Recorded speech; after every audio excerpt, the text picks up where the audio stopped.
By late November of 1942, Stalingrad was no longer a city. It was a graveyard of pulverized concrete, twisted tram lines, shattered apartment blocks, and snow turned red by months of street fighting. Buildings that once housed families stood hollowed out, their stairwells leading nowhere, their rooms burned black. The Volga, once a wide artery for commerce, now froze and unfroze in jagged sheets, cracking like gunfire under artillery blasts. The air itself seemed permanently stained with smoke. The Germans called it the Rattenkrieg, the Rat War. Soviet soldiers simply called it hell. Every street, every courtyard, every collapsed basement had become a front line. There were no clean advances or neat divisions, just men clawing for inches, sometimes fighting for the same building for weeks at a time. A floor taken by night could be lost by dawn. A basement cleared in the morning might be filled with enemy troops by lunchtime. And in this nightmare of rubble and ruin moved a young man from the Ural Mountains, quiet, calm, sharp-eyed, a hunter long before he became a soldier. His name was Vasily Grigorievich Zaytsev, and he had already become a ghost story whispered among German infantrymen. But before the duel with the famous German sniper König, before the legend, before the propaganda, there was another story rarely told, yet documented clearly in Soviet sniper logs and Zaytsev's own memoirs. A story of patience, mud, cold, endurance, and a single impossible shot. In late November, the German 71st Infantry Division had captured a cluster of partially standing buildings near the Krasny Oktyabr, Red October factory complex. From there, they installed a Maschinengewehr 34, set deep inside the broken shell of a collapsed apartment block. It was positioned perfectly, protected by piles of debris, shielded by jagged walls that survived the bombing, and invisible from most angles. But its fields of fire, they were devastating. In 48 hours, the MG-34 had pinned down entire Soviet platoons, cut off stretcher teams, and turned every attempt at reinforcement into a slaughter. Soviet scouts reported that the machine gun operated with terrifying efficiency. It fired short, disciplined bursts, 3 to 7 rounds at a time, not random sprays. The pattern was the mark of a trained gunner, and this gunner was smart. He shifted position every few minutes, using rubble and shadow to mask his firing slits. His assistant gunner reloaded with machine-like precision. More importantly, they waited patiently until Soviet movement peaked before firing. "He sees everything," one wounded soldier muttered before being dragged back across the Volga. By the third day, the Soviet regimental commander had enough. He sent word to the 284th Rifle Division's sniper headquarters, and the headquarters sent Zaytsev. Zaytsev arrived shortly after dawn, carrying his Mosin Nagant 9130 sniper rifle, fitted with a 4-power PU scope. The barrel was wrapped in cloth to stop sun reflection and keep frost from forming. His uniform was smeared with soot and dust, his face camouflaged with ash. He surveyed the battlefield with calm, professional eyes. This wasn't a duel between snipers. This was a hunt, and the prey was a machine gun team, killing Zaytsev's comrades by the dozen. A young lieutenant from the rifle regiment crouched beside him. "That thing is a devil's nest," he said. "We've lost 30 men trying to move past it. It's too well hidden. Artillery can't hit it. Mortars can't reach it. And every time someone pops their head out..." He trailed off. Zaytsev nodded once. "Show me," he said simply. The lieutenant led him to a shell crater overlooking the ruins. They stayed low. The Germans had the area sighted perfectly. Zaytsev scanned the snow-covered rubble field, noting angles, broken beams, collapsed floors, and the ways light played against the ruins. He didn't see any gunner, but he saw a possibility. He pointed. "There," he whispered. The lieutenant squinted. "I don't see anything." "He's in that broken stairwell. He's using the collapsed concrete slab to mask the muzzle flash." This was what separated Zaytsev from most snipers. He didn't look for the enemy. He looked for what the enemy needed: cover, elevation, fire lanes, shadow. Zaytsev slowly traced the machine gun's fire pattern across the battlefield, marking the arcs where men had fallen. It formed a cone, wide at the Soviet line, narrowing to a tight point near the collapsed building. That point was his target, but the approach was suicide. There was no safe building to move through, no trench to follow, no shell crater deep enough to hide even a crouching man. The ground between him and the machine gun nest was open rubble, broken plaster, and churned mud, every inch of it under German observation. Zaytsev studied the terrain for a long time. Then he exhaled slowly. "I'll crawl," he said. The lieutenant stared at him. "Crawl? Through that? It'll take you hours." Zaytsev didn't look away from the ridge. "It will take me as long as it must." Zaytsev left everything behind, except his rifle, his knife, and a canteen. He removed his overcoat to lighten himself. He tied his rifle to his ankle with a strip of cloth, so it would drag silently behind him without snagging. Then, just as the first snow flurries began drifting down from the grey Stalingrad sky, he slipped over the edge of the Soviet position and began the long crawl across no man's land. He moved slowly, so slowly it barely counted as movement. One elbow forward, pause, one knee forward, pause. The pauses were not seconds, they were minutes, sometimes 10 minutes, sometimes 20. The Germans were watching the field. Zaytsev knew it. A single careless movement could reveal him. The MG-34 crew would tear him to pieces in less than a heartbeat. He pressed himself, as low as possible, letting the grit and snow and broken glass grind into his uniform. At points, he slid forward like a snake, chest and stomach scraping across frozen mud. He crawled between broken boards. He crawled under the exposed ribs of burned vehicles. He crawled silently across ground, soaked with the frozen blood of fallen soldiers. Every inch closed the distance. Every inch increased the risk.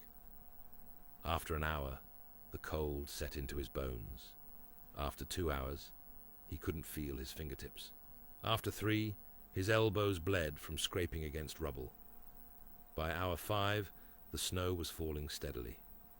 The ruins of Stalingrad blurred into a grey, frozen haze. Zaytsev welcomed the snowfall. It masked his movement. It covered his tracks. It softened the sounds. Still, he did not speed up. He could not afford even a single mistake. Near midday, as Zaytsev inched forward beneath the charred beam of a collapsed ceiling, the MG-34 suddenly barked to life. A burst of 6 rounds, short, controlled, lethal. Soviet infantry across the field dove for cover. Snow and dust sprayed into the air as bullets chewed into the ground. The Germans were firing again. He listened to the rhythm. 3 seconds pause, 4 seconds pause, then another short burst. Yes, the gunner was exactly where Zaytsev predicted, but he still could not see him. He crawled forward another meter, then another, then another. The day was dying fast. The cold was growing harsher. His muscles trembled from exhaustion. But he kept going. 10 hours, 11 hours. And toward dusk of the 12th hour, he finally reached the place he needed to be. A small depression in the rubble, just 150 meters from the machine gun nest. Close enough to see. Close enough to kill, but too close for error. The real duel was about to begin. For the first time in nearly 12 hours, Zaytsev stopped crawling. He slid silently into a shallow depression created by a collapsed floor beam, a space barely large enough for his body and rifle. It wasn't comfortable. Sharp edges of broken concrete pressed into his ribs. A shard of glass stuck through the cloth of his sleeve. Snow seeped into the folds of his uniform, chilling his already numb skin. But from here, from this exact, miserable spot, he finally had a fighting chance. The German machine gun nest stood ahead, nestled into the ruins of the shattered apartment block. Zaytsev had been right. The gunner was using the jagged remains of a collapsed stairwell to mask his firing position, squeezing off bursts from a low, recessed angle that was nearly impossible to spot from the Soviet line. Even from 150 meters, Zaytsev could barely see it. Just a dark slit in a wall of broken concrete, a black mouth spitting death. He didn't raise his rifle immediately. He needed to study, to memorize, to understand the rhythm of his enemy. He rested his cheek on the cold rubble and watched. The machine gun fired again, a tight, controlled burst. The gunner wasn't panicking. He wasn't spraying. He was firing with purpose. Calm, measured, disciplined. Short bursts that barely revealed muzzle flash. The way a man fired when he had fought many battles, when he trusted his weapon the way a pianist trusts keys beneath their fingers. Zaytsev knew this mastery intimately. It was the kind of control that only came from years of training and countless engagements. This was no amateur. This was a veteran, possibly from a Jaeger regiment or one of the elite machine gun companies that had bled across the Volga. Zaytsev watched for 30 minutes. The pattern became clear. The gunner shifted slightly after each burst, just a few centimeters left or right. Just enough so that Soviet mortarmen could not pinpoint the exact location. He fired only when he had a clear target, never wasting ammunition. This was a professional, a dangerous one. Zaytsev adjusted his position, careful not to disturb the rubble. Even a single misplaced stone could cascade down the incline and reveal his hide. He pressed his body deeper into the depression. He slowed his breathing. He became as still as the broken masonry around him. The snow thickened. The wind whispered through the ruins. The machine gun barked again, but the light was fading. Day was dying. The fading light. In winter, Stalingrad's daylight was a cruel trick, lasting only a few hours before the sun sank behind smoke and ruins. Zaytsev knew the shot had to happen before nightfall. His scope wasn't built for darkness. His eyes could adjust, but the MG-34 gunner was well hidden, and dusk would make him nearly invisible.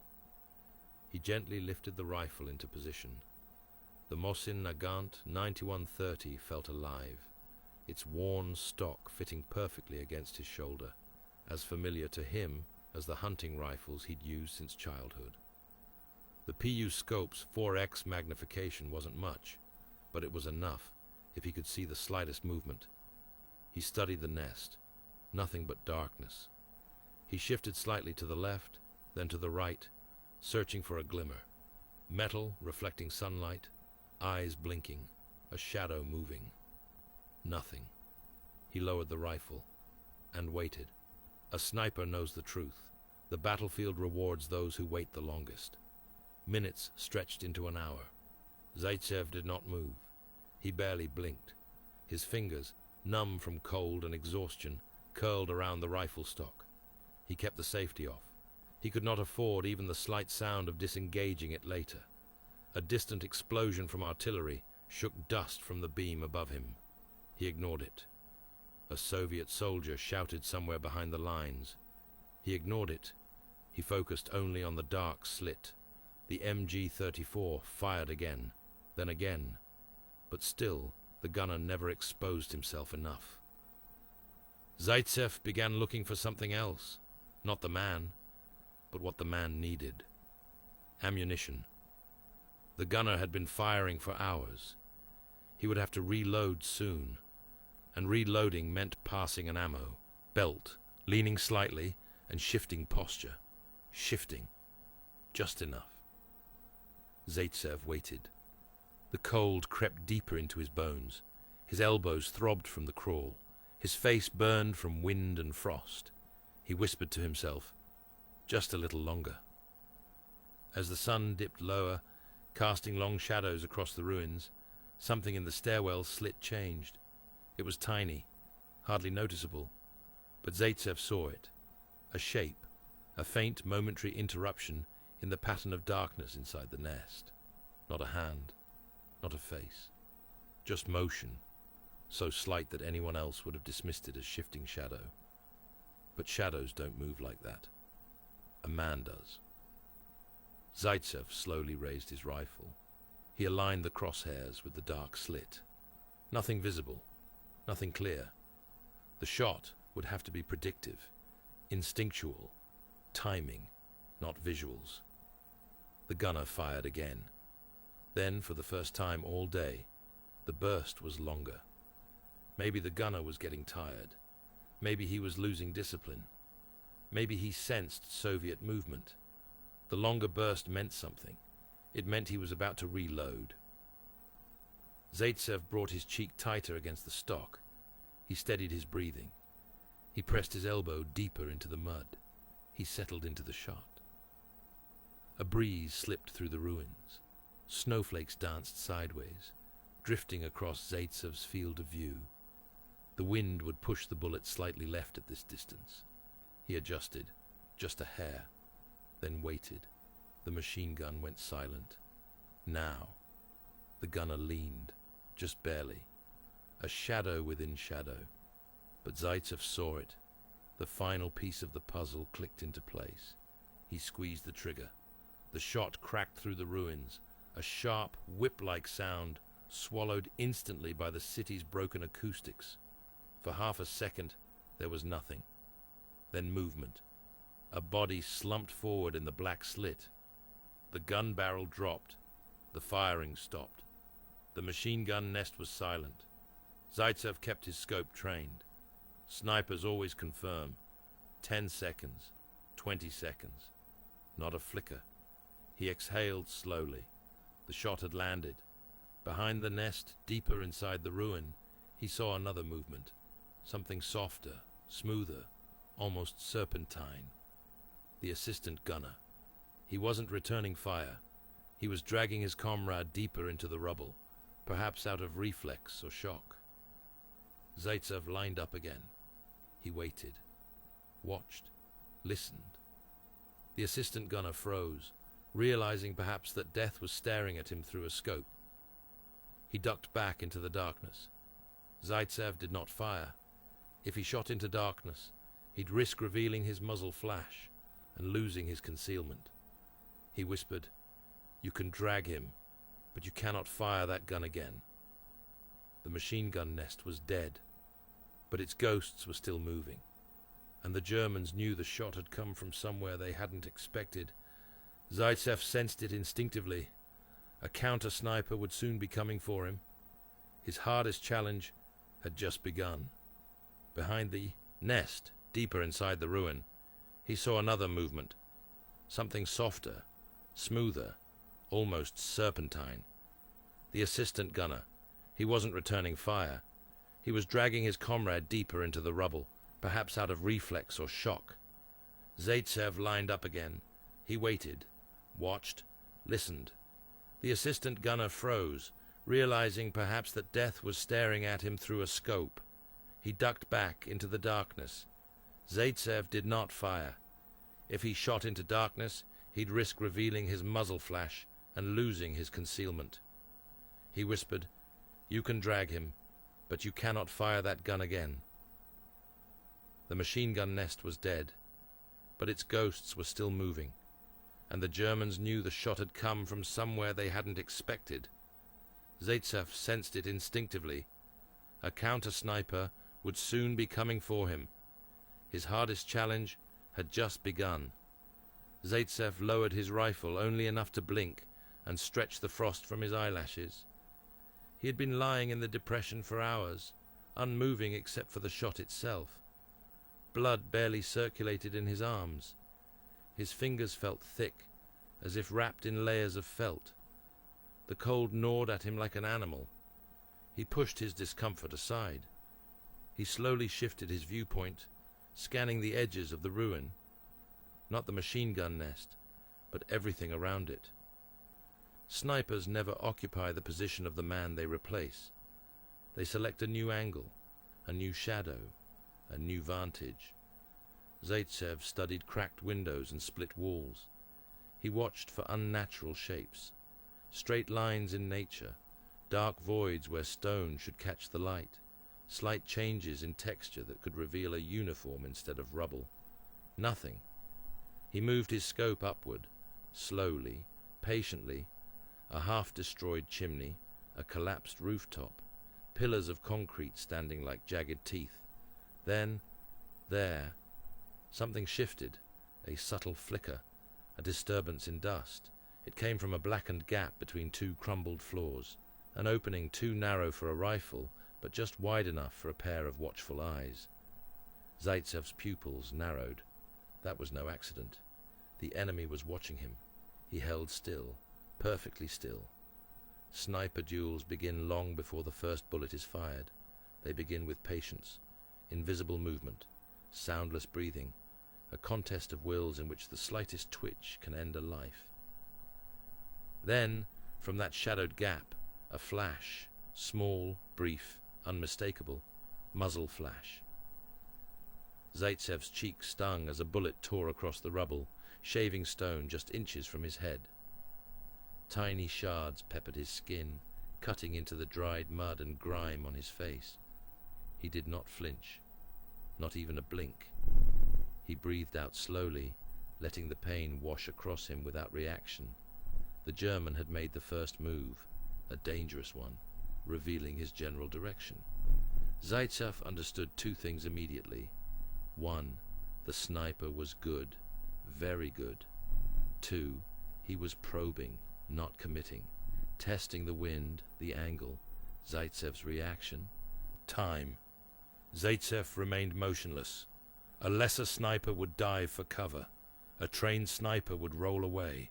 A master sniper would not move at all, letting the enemy think the shot missed due to distance, not accuracy. Minutes passed. The duel entered its second phase. Zaytsev placed his rifle back on the rubble, inch by inch, until the scope was aligned roughly with the shadowed gap. He did not aim directly yet. That would kill him. A good German sniper would watch for the telltale glint of glass, a reflection from the PU scope, and fire at it. Instead, Zaytsev observed indirectly. He angled the rifle just slightly left of the gap, letting the edge of the scope's view catch the area he wanted, without risking a straight line. Nothing. No silhouette, no barrel, no movement. He waited. The trick to beating another sniper wasn't speed. It was understanding what he needed to see. The angle of your muzzle, the shape of your helmet, the outline of your cheek as you leaned to shoot. If he saw anything that resembled a human silhouette, he would fire again. So Zaytsev denied him everything. He stayed absolutely flat, letting the cloak of rubble mask his form. He shifted only his eyes. The German, somewhere in the wreckage, also waited. Minutes felt like hours. Then a tiny movement, almost imperceptible, almost nothing. But Zaytsev saw it. A faint reflection off glass, not a lens, too dim. It was the reflection of the tiny metal ring encircling the German's scope. He had him, but he didn't shoot, not yet. Zaytsev needed a guaranteed kill. The German sniper had chosen a powerful vantage, sun behind him, wind on his side, and rubble darkening his silhouette. With the light fading, a rushed shot would likely ricochet or strike stone. He needed visibility, he needed movement, but he also needed safety. He reached slowly into the mud with his left hand, closing fingers around a small chunk of shattered brick. It was roughly the size of a fist. He waited for a gust of wind to help mask the motion, then flicked it gently to his right. The brick clattered softly, rolling against broken stone, and the German sniper fired. A muzzle flash ignited the gap like a spark. A bullet screamed into the rubble where the brick fell. The German had fired too quickly, reacting to sound, not sight. Zaytsev smiled slightly, barely noticeable. He now knew the exact gap, the exact angle, the exact timing of his enemy's fire. The German sniper had made his first real mistake. Zaytsev prepared to make his last. He brought the rifle into final position, this time directly on the gap. He inhaled and held. The wind eased. The snowfall paused. Even the distant artillery seemed to hush for one brief moment. Zaytsev whispered, "Come on, look for me." The German sniper, convinced that his target was still shifting to the right, leaned slightly forward in the darkness. Searching, scanning, hunting. That movement, that slight, fatal lean, was all Zaytsev needed. He squeezed the trigger. The Mosin Nagant cracked like a whip. Zaytsev did not blink. He did not lower his rifle. He did not move. He watched, and in the darkness of the gap, a shape jerked backward. A rifle clattered against stone. A body slumped forward into the snow, sliding partially into the open. The German sniper was dead. The duel, long, silent, deadly, was over. For several minutes, Zaytsev remained motionless, watching to ensure there would be no second sniper, no final desperate shot from the dying man. There wasn't. Slowly, he exhaled. He rolled his aching shoulders. He stretched stiff fingers that had frozen around the rifle. He let the cold, raw relief wash through him. From the Soviet line behind him came distant shouts. "The gun is down! Advance! Go! Go!"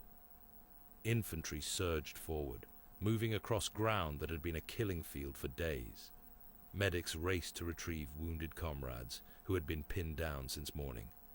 And all the while, Zaytsev lay in the mud, exhausted, freezing, bleeding from dozens of tiny cuts, but alive. The duel had drained him, but it had also proven something critical. The Germans weren't the only ones with elite snipers. Stalingrad belonged to hunters like him, and the night was not yet over. Killing a man in war is rarely the end of the danger. More often, it's the moment when everything becomes worse. Zaytsev knew this as he watched the German sniper's body slump halfway out of the jagged gap. For a few long seconds, nothing happened. The machine gun nest remained silent, the shattered building motionless in the fading winter light. Then, like a city exhaling, Stalingrad shook itself awake. German voices shouted from deep within the ruin. Orders barked. Boots scraped on broken concrete. Somewhere behind the structure, a whistle blew. They'd realized what had happened. Their death machine, the MG-34 that had dominated the sector, was silent. Their own sniper, sent to hunt the Soviet marksman, was now hanging dead in the gap for all to see. And the Germans were furious. It began with a single mortar round.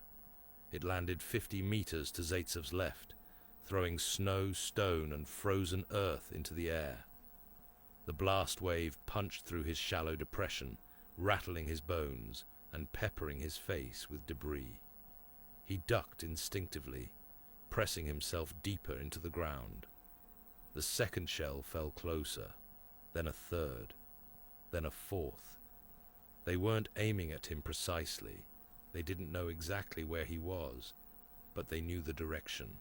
They knew the area from which the fatal shot must have been fired, and they intended to saturate it. The mortar barrage grew into a pattern, walking shells across the ruins in a slow, methodical sweep. The Germans weren't just lashing out in anger. They were performing a calculated response. Kill the sniper, or at least make his extraction. Suicidal. Zaytsev knew that staying in place would kill him. He also knew that moving too quickly would do the same. So, he did what only a sniper would think to do. He became even smaller. He untied the cloth securing the rifle to his leg and pulled the Mosin Nagant close, nestling it along his body. Then he rolled, inch by inch, until the debris above him formed a natural roof. Broken rebar stuck down like twisted roots. A half-shattered brick leaned against a beam, creating a kind of crude, low arch.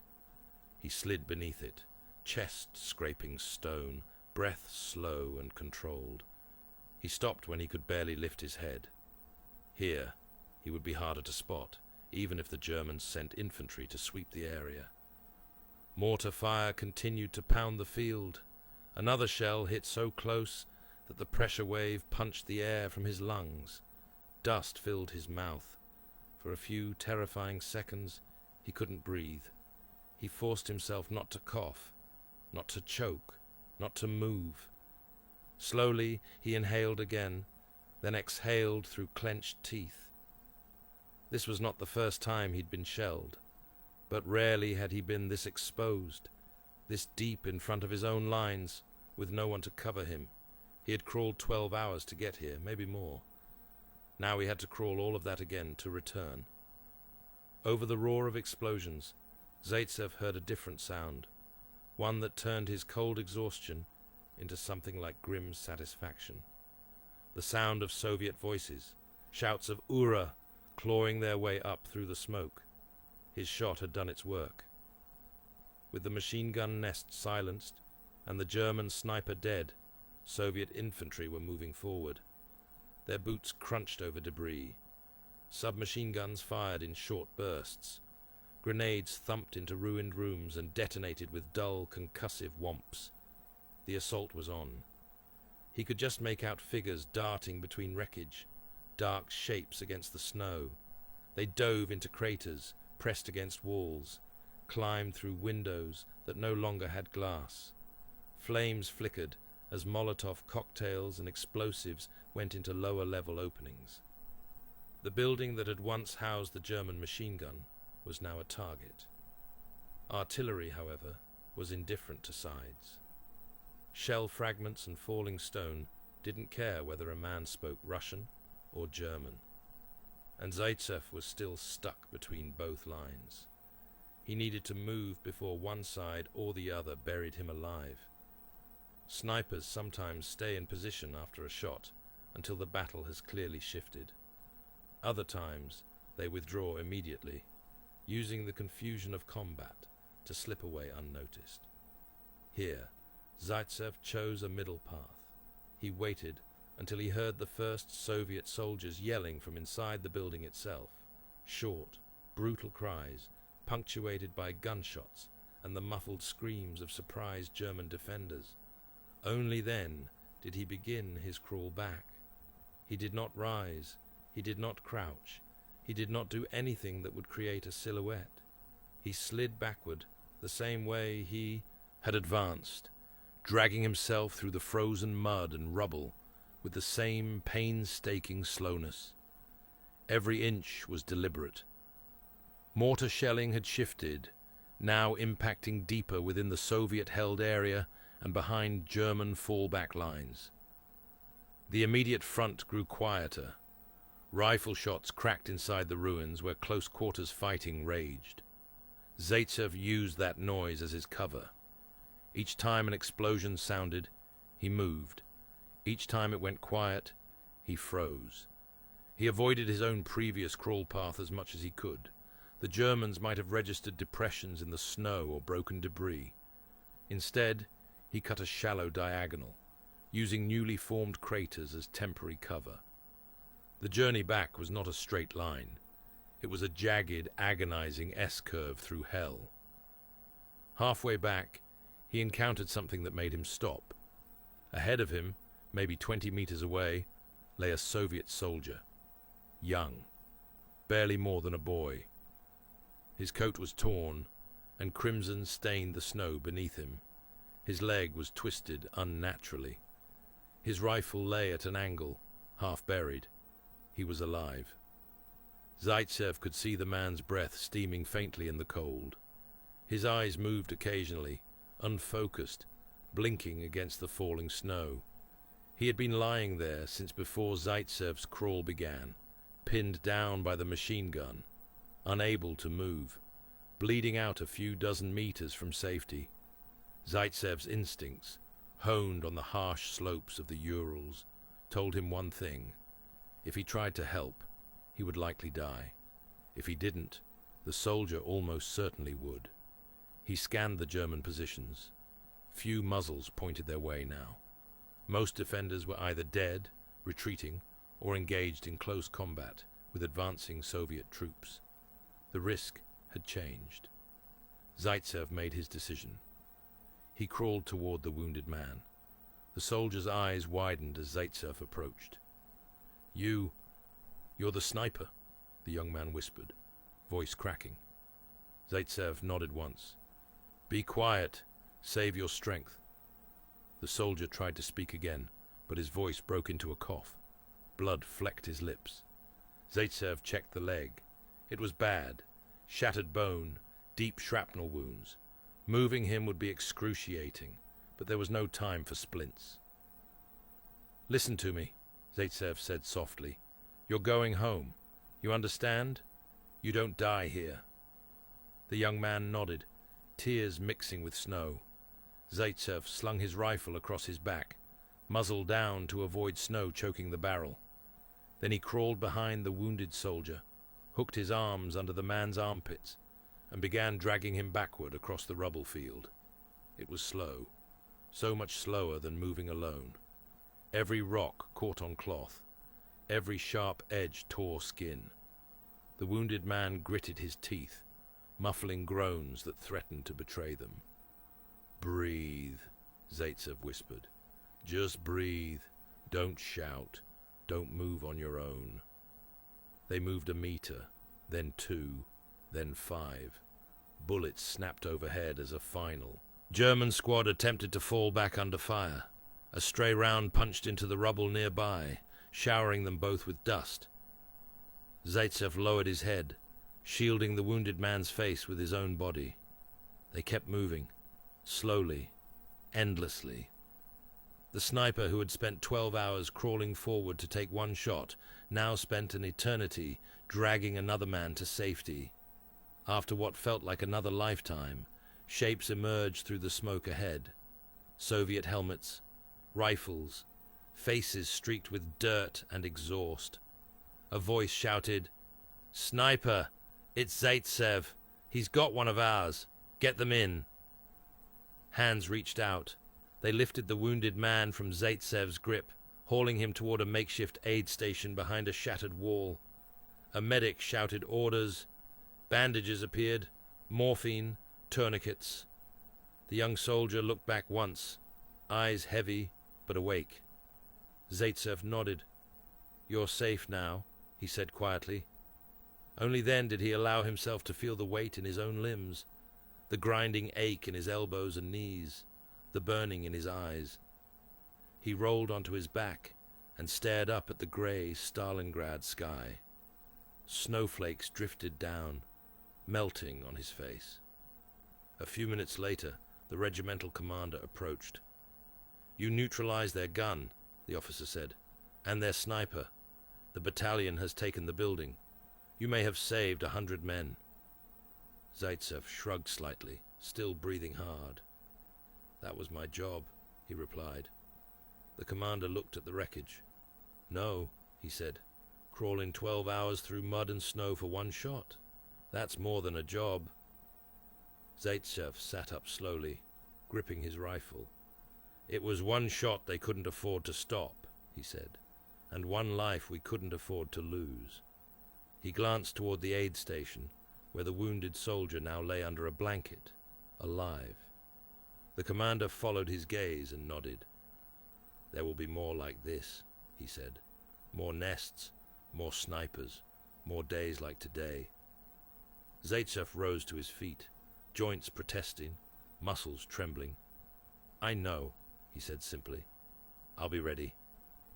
That night, as a freezing wind howled through the broken city, Vasily Zaytsev returned to his sniper post overlooking the ruins. He cleaned his rifle by lamplight, hands moving with careful precision, despite the lingering numbness. Outside, Stalingrad burned and froze at the same time. Inside, a sniper who had crawled through mud for 12 hours to take one shot, prepared for the next day. Because in that city, on that front, there was always another nest, another duel, another shot that might change everything. And Zaytsev would be there, waiting in the rubble.